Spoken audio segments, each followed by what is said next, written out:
Georgia Muslim man kills ex-wife before committing suicide. House committee advances bills banning assault rifles. First U.S. case of polio in nearly a decade recorded in New York. July 22, 2011, Islamophobic terrorists killed 77 people in Oslo. Jewish settlers set up hundreds of tents for illegal settlement.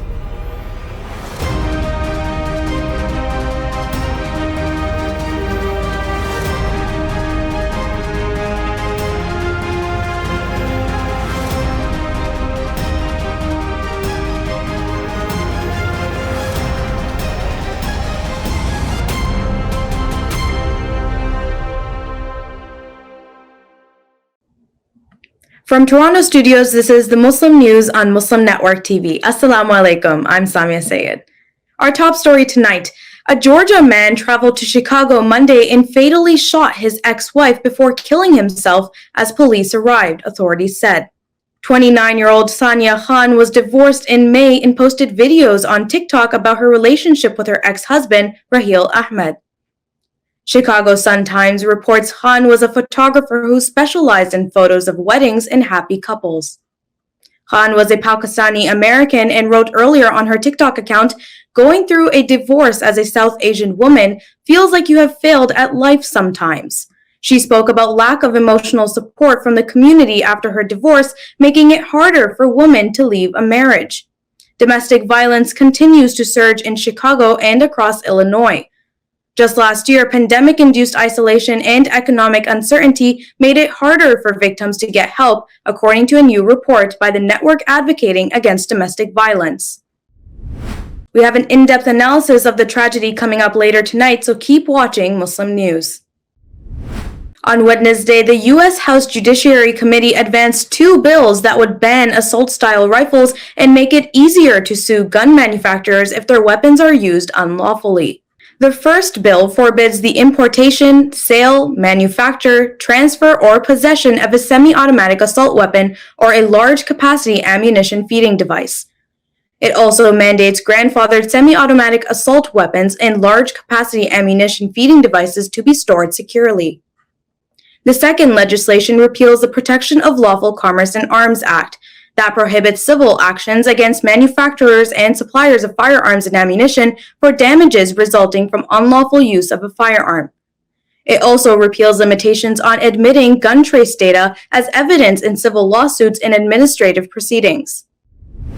According to the Policing Project at the New York University School of Law, more than $7.5 billion worth of surplus military equipment has been transferred to policing agencies.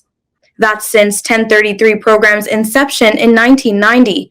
More than 11,000 police agencies have registered for the program. Congressional progressives this week have urged top government administrative officials to end the transfer of military weapons to local law enforcement agencies. Critics say the program disproportionately harms communities of color. The 22 lawmakers called on cabinet members to implement a May executive order signed by President Joe Biden aimed at reforming federal policing standards. On Thursday, New York State health authorities announced the first confirmed U.S. case of polio since 2013. It was detected in an unvaccinated man from Rockland County, northwest of New York City. The New York State Department of Health and Rockland County Department of Health said in a joint statement that they are still attempting to determine the infection's origin. Testing showed the virus may have been originated outside the U.S., the department said. The 20-year-old patient had traveled to Poland and Hungary earlier this year, according to the Washington Post. He had been discharged from the hospital. While he can stand, he is having difficulty walking, the Post reported.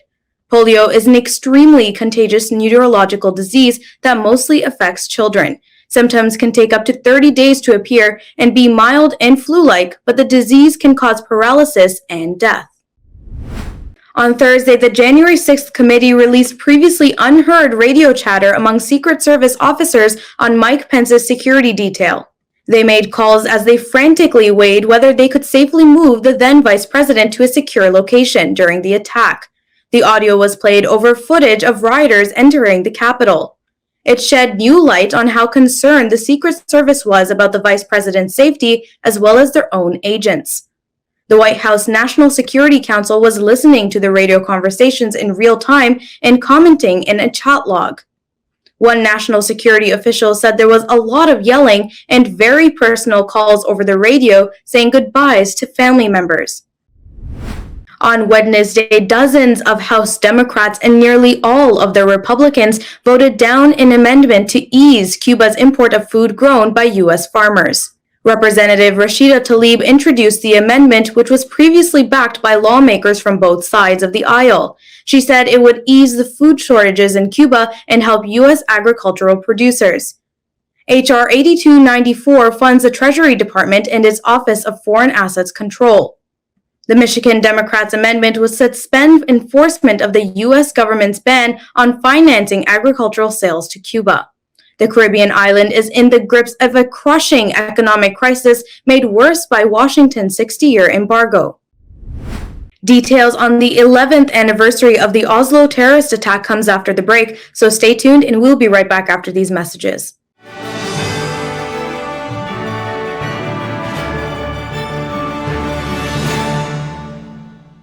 If I could be you, and you could be me for just 1 hour.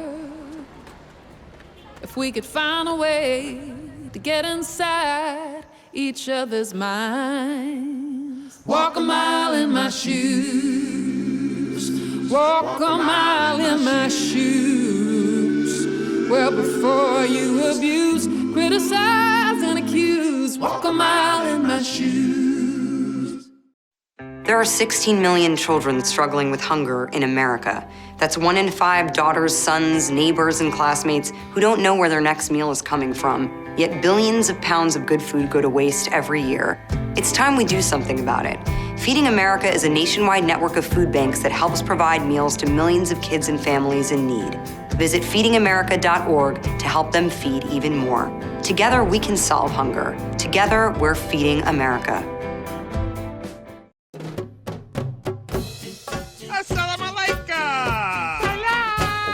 Assalamu alaikum everyone, it's your brother Zain Bika from South Africa. One of the first educational programs ever produced for Muslim children was the ever popular Adam's World series. The colorful and comical Muslim puppets stole the heart of a generation. Sound Vision will be releasing brand new episodes of Adam's World with the launch of a Adam's World app. Subscribers will enjoy new Adam's World episodes as they are released, as well as all the classic episodes of Adam's World. So visit adamsworldapp.com now to learn more, subscribe, and enjoy new adventures of Adam and his friends. And let's keep helping tomorrow's Muslims today. Assalamu alaikum. Adam's World. Believe me, there's a lot to see. Bismillah. Let's explore. To stop this genocide, we need your help.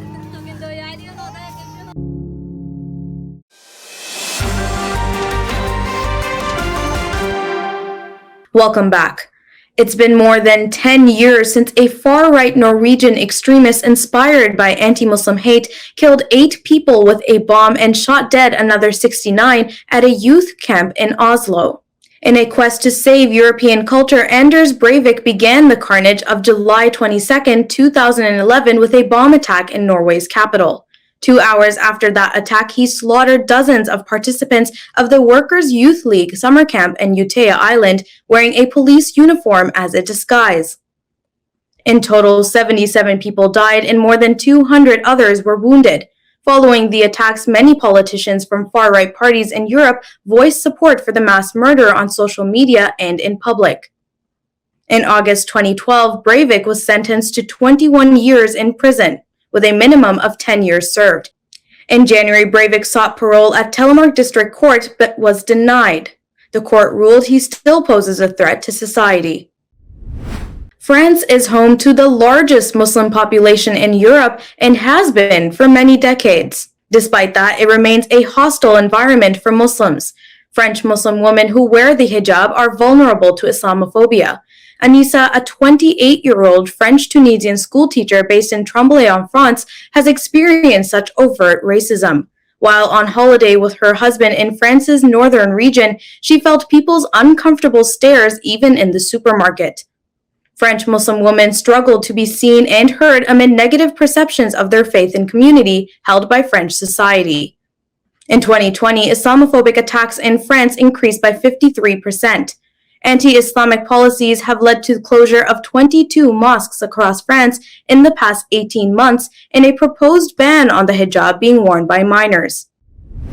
On Wednesday, the right-wing Nahala Settlement Movement organization sent hundreds of activists to 3 sites in the occupied West Bank for illegal settlement. Footage shows settlers as they set up tents in the Palestinian village in Nablus city. It sparked clashes between settlers and Israeli security forces, which sought to stop the attempt to create new settlements. Most recently, Palestine called on the U.S. administration to pressure Israel to halt plans for a new settlement building in the occupied West Bank. U.S. President Joe Biden concluded a maiden visit to the Middle East region last week, including Israel, the West Bank, and Saudi Arabia. According to international law, all Jewish settlements on the occupied Palestinian territory are illegal. On Thursday, the International Union for Conservation of Nature listed the migratory monarch butterfly as endangered. The group cited dire threats to the subspecies posed by a climate crisis, deforestation, pesticide use, and logging. Dr. Bruno Oberle, the union's director general, said the new listing highlights the fragility of nature's wonders. He was referring to the spectacle of monarch butterflies migrating across thousands of miles in a remarkable biannual journey across North America. Oberle said preserving the rich diversity of nature requires effective, fairly governed, protected, and conserved areas. He also stressed that it required taking decisive action to tackle climate change and restore ecosystems. Israeli newspapers reported earlier this month the discovery of a mass grave of Egyptian soldiers allegedly burned alive and then buried. The unmarked burial site is near Jerusalem. The Egyptian soldiers allegedly were killed during the 1967 Arab-Israeli War. Many Egyptians are questioning the future of strong political relations between Cairo and Tel Aviv. Hassan Nafa, a professor of political science at Cairo University, told El Monitor the incident will affect ties between Cairo and Tel Aviv. On July 10th, the Egyptian government delegated its embassy in Tel Aviv to communicate with Israeli authorities to look into reports of the mass grave. Yossi Melman, investigative journalist at Haaretz, spent years investigating the story published July 8th. Melman wrote on Twitter at least 20 Egyptian soldiers were burnt alive and buried by IDF in a mass grave. On Friday, Ukraine and Russia signed a deal in Istanbul to allow millions of tons of Ukrainian grain to be exported, alleviating a global food shortage. Representatives from Russia and Ukraine did not sit down together at the ceremony. UN Secretary General Antonio Guterres and Turkish President Recep Tayyip Erdogan presided over the deal signing. One of the agreements guarantees the safe passage of commercial ships from the Ukrainian port of Odessa and 2 other ports currently cut off by a Russian naval blockade. UN officials said a parallel agreement is supposed to facilitate Russian grain and fertilizer exports. Coming up after the break is our in-depth analysis segment, so stay tuned and we'll be right back after these messages.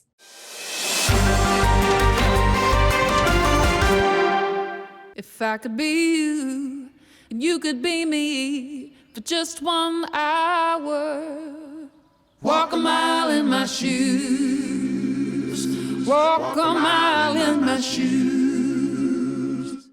Despite the development of a COVID-19 vaccine, millions around the world will not have access. We need a vaccine that's free and available to everyone, everywhere. It's time for a people's vaccine.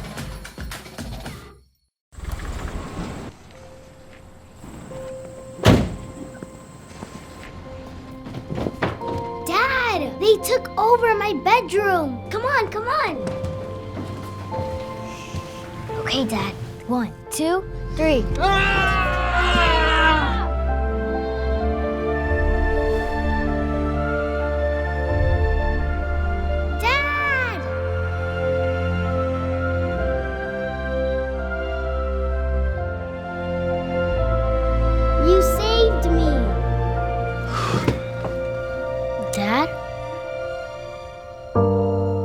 you okay? I'm fine, dear.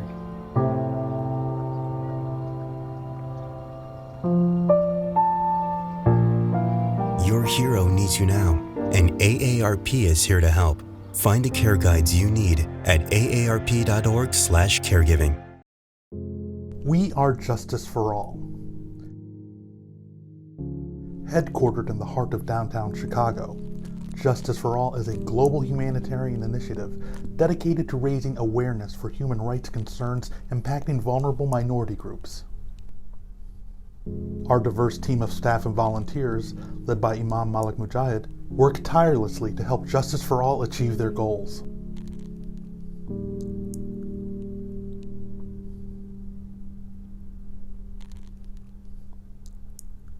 We promote policies that protect religious freedom, address the root causes of mass displacement, and recognize the plight of refugees and forced migrants. Together, we can continue to stand up for justice. Justice for all.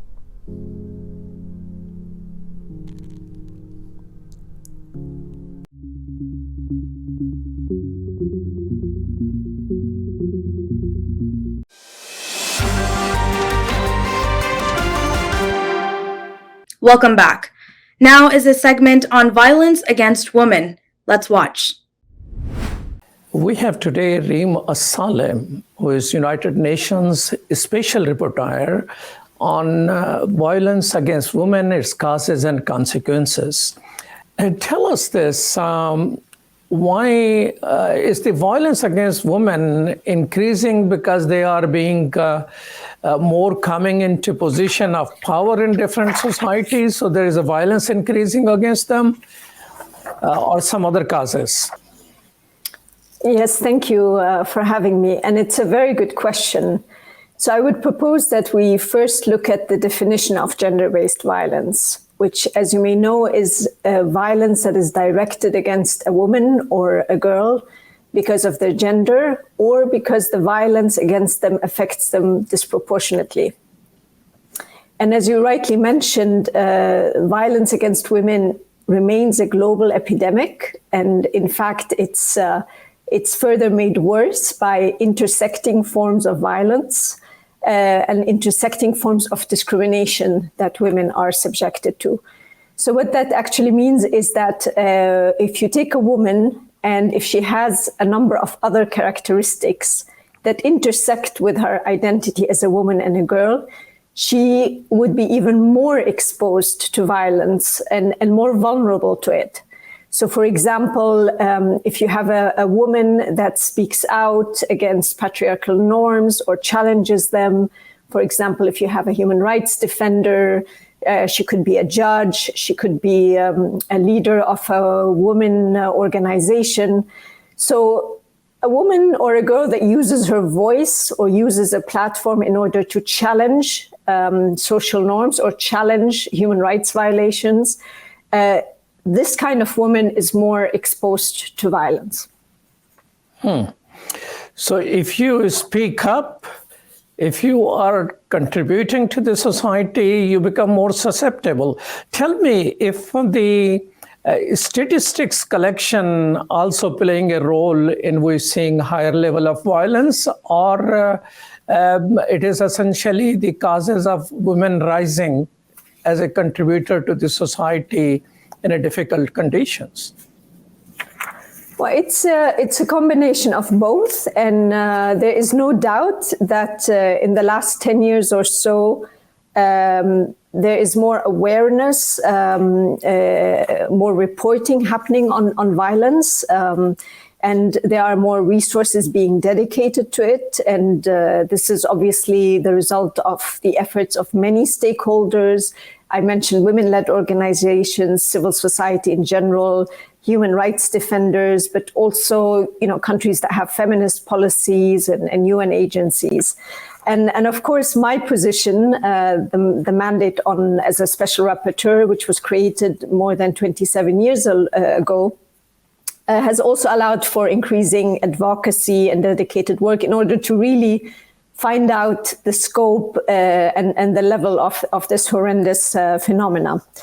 But despite all, let's say, the advances that have been made in order to understand the scale of the problems, what is also clear is that still a lot remains to be done, that there's still insufficient data being collected, insufficient monitoring by states happening, especially by the statistical offices and institutions that are charged with monitoring gender-related crimes.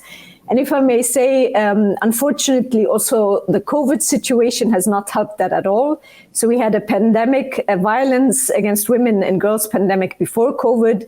COVID came and made it worse in so many ways, because women became also exposed to more violence, domestic forms of violence since COVID. And COVID has also made it harder to collect data, harder for women and girls to access services. And that's actually a problem, because we're supposed to learn lessons on how a disaster or a pandemic as big as COVID affects the situation of women and girls and affects the dynamics of violence, because this is not going to be the first nor the last pandemic, unfortunately, or large-scale global situation that we're going to be confronted with. So I'm afraid we haven't learned those lessons. We don't know the scale yet, and we should be learning those lessons. So, Reem Alsalem, you seems to be suggesting that situation might be worse than what it looks in these statistics, because during the COVID, divorces went up, fighting went up, and you're saying violence went up. Because of the COVID, collection of information also went down. So are you suggesting that the real picture may be far worse? My office did ask different governments to send in data, and some of them did. As you may know, my predecessor presented a report on the link between violence against women and COVID. And the picture was very varied. So in some countries, it seems that the violence went down, in others it went up, but it doesn't give us really a very accurate picture, because all these countries have had challenges, obviously, in data collection. So tell us, is the nature of violence different in different countries? There is a big news which comes out when violence happens, say, in Turkey or in different places. It is called the honor killing. Mm-hmm. Who are doing the honor killing? It is essentially husband and the boyfriend and all that.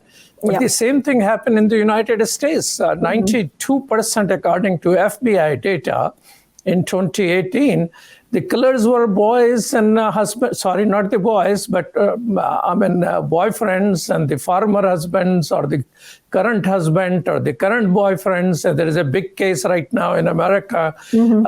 A girl has been killed, and we don't know who, and boyfriend has disappeared. Yeah. The title is different. So share with us, is the nature of femicide in America different than the nature of femicide, say, in Egypt? Yes, that's also a very good question. What we see is that violence is not restricted to one region in the world or one country. It's global, and it is on epidemic scales, as I said. And what we see also is that there are commonalities in the causes of violence, which really comes down to mainly patriarchal norms, toxic masculinity, and other factors. They collectively proliferate and result in violence. But perhaps more than any other time in the past, what we're seeing now is also that it's easier sort of to instigate violence against women, to encourage it, to aid and abet it, to finance it. And that's obviously because of the very widespread use of the internet and social media. So you can be sitting in one country and instigating violence against women or a woman in another country. And it's harder, let's say, to catch you, to hold you accountable. And of course, states have a duty to protect the rights of women and girls, to protect the rights to privacy, to freedom of expression, to confidentiality, and obviously to live a life free from violence. But of course, the whole issue of the laws and how they function also across borders is still something that isn't fully developed.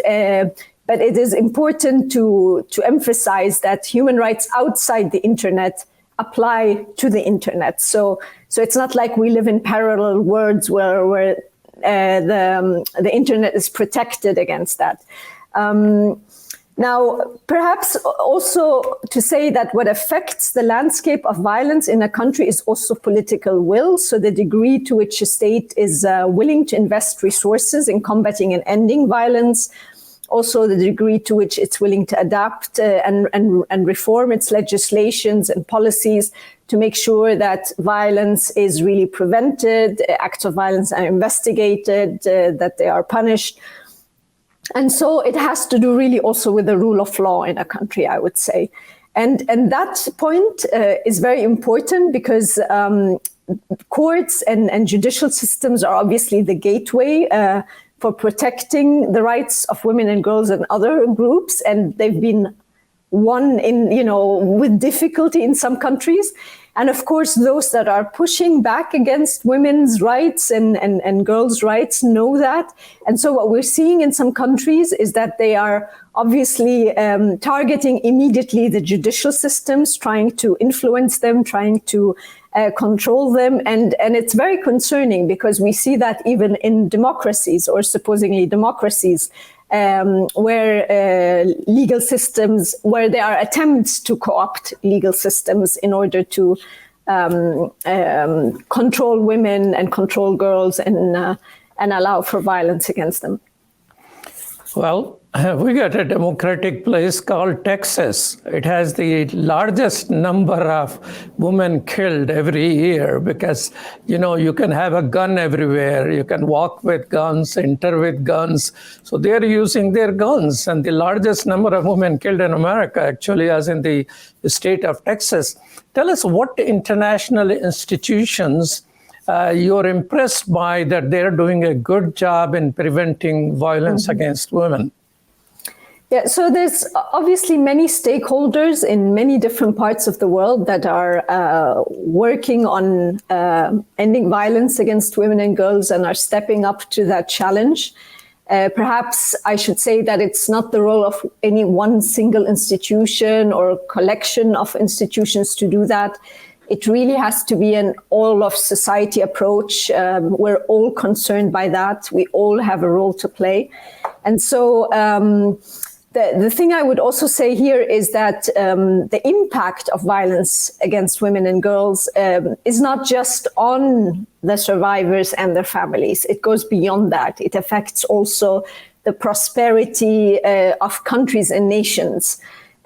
So the entire countries and nations. And that's why it's not a coincidence, in fact, that the 2030 agenda specifically speaks to that. So, for example, the Sustainable Development Goal number 4 calls on achieving gender equality and calls on achieving the empowerment of women. So it asks states to do that. And also SDG number 5, ask states or states commit through it to ending all forms of violence against women. There are all sorts of societies. You mentioned societies, democratic societies with laws.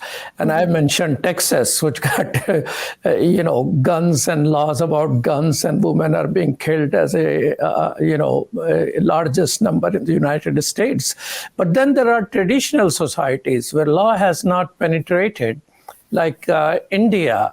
In rural areas, you can walk village to village, and you will not find any police officer. So law is something which belongs to the city, and there's nothing anybody can do. And local people, based on their value system, they sit down and they pass decision on women and women's body and what they can.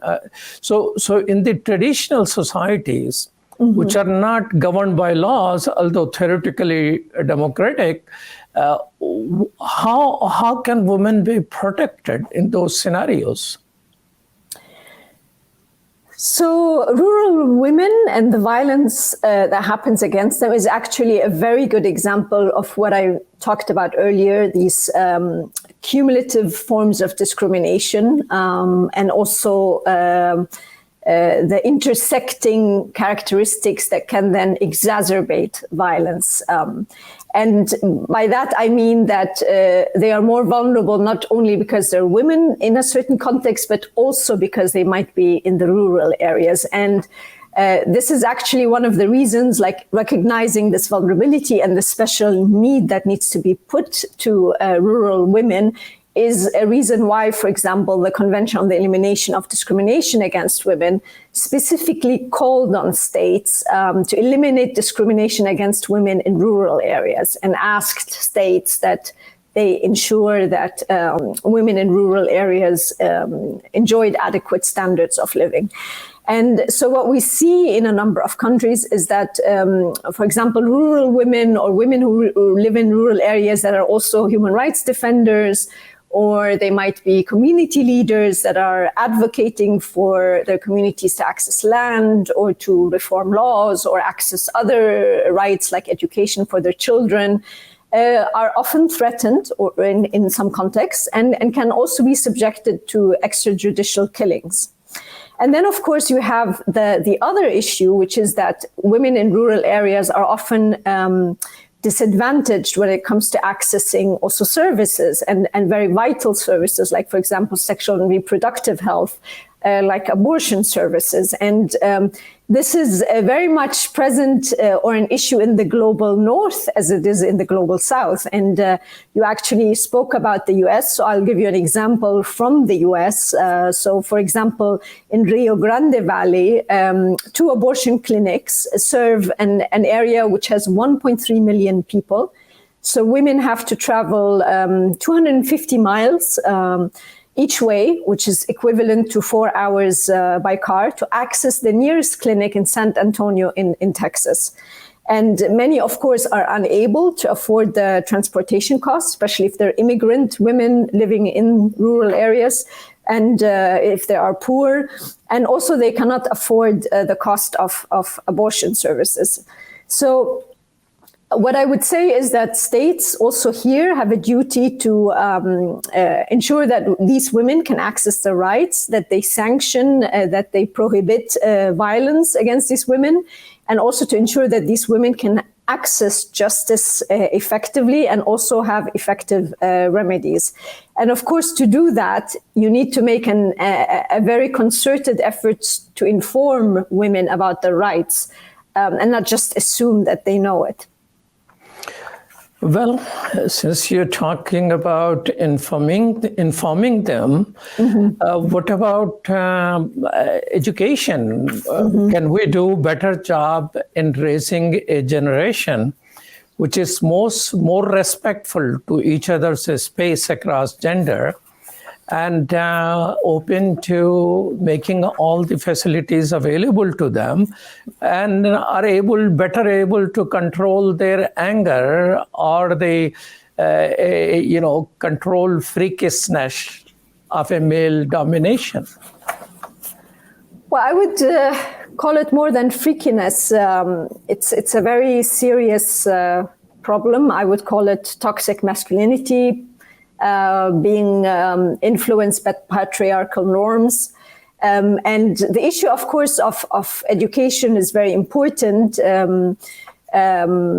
since, of course, as I said, social norms are one of the causes of violence. And I would say that educating all, not just boys, let's say, or men, about the rights of women and girls, about things like patriarchal norms, influence of toxic masculinity, is something that should permeate the education system and not just start, for example, in high school, but should really start very young. And by the way, it would be wrong to reduce that to, let's say, something that affects only women. Yeah, it's not a situation that comes about because of the difference between the sexes. It's because of gender-related issues. So, in fact, some men can even suffer from these patriarchal norms and this toxic masculinity. Like, for example, transgender men. Women can also, because of these patriarchal norms, unleash violence against other women. So it's not an issue of men versus women. And I would say that, of course, we have to, impart the human rights based approaches in the education system. And we have to remember that actually, because of gender-based violence, it's often women and girls who also suffer in accessing education. I don't think I need to say very much about now what we see in Afghanistan and the problem that women and girls are having in enjoying education in universities and in schools.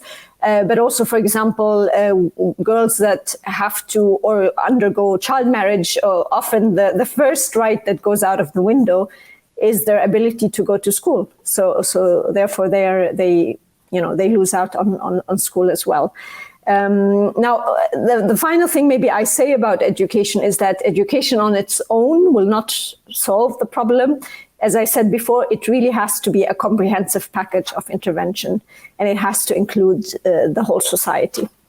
So tell us, in your role, Reem Alsalem, at the United Nations, being a special rapporteur on these issues, what will you be able to do in this area? And is it well-funded? If you need a comprehensive solution and approach, it requires substantial amount of funding to focus on that. So what do you exactly will be doing in this role? So my role is a very specific role, and let me maybe speak a little bit to it because I understand there can be confusion about what it does or doesn't do. So in 1994, the then Commission on Human Rights actually established this position through a resolution.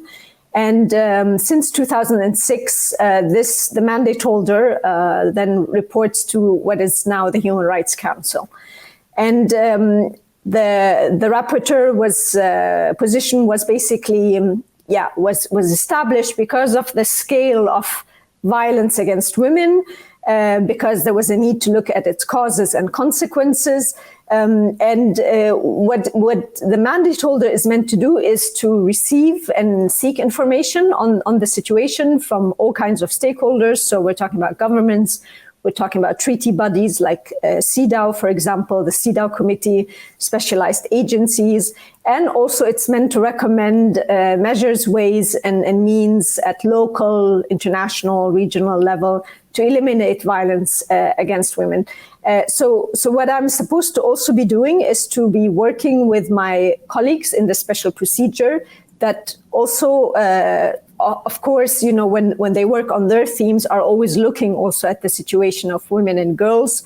It's an issue that is mainstreamed in the reports and the activities actually of other special rapporteurs. There's also a working group and other special procedures on discrimination against women and girls. I work very closely with them. And I'm trying to also, as part of my tenure, to strengthen relationships with actually all stakeholders that are prioritizing this. So also UN agencies that work on this issue, like UN Women, like obviously UNHCR in the situation of forced displacement and refugees. So I'm trying also to leverage these synergies because this objective of ending violence against women is actually too big for just one person or one entity. So we have to collectively make that effort. Well, thank you so much, Reem Alsalem. I appreciate you being with us. Assalamu alaikum. That's all from our Toronto studios tonight. Thank you so much for tuning in. You can find previous episodes and more on our YouTube or Facebook. For more content, keep watching Muslim Network TV or visit muslimnetwork.tv. Assalamu alaikum and good night.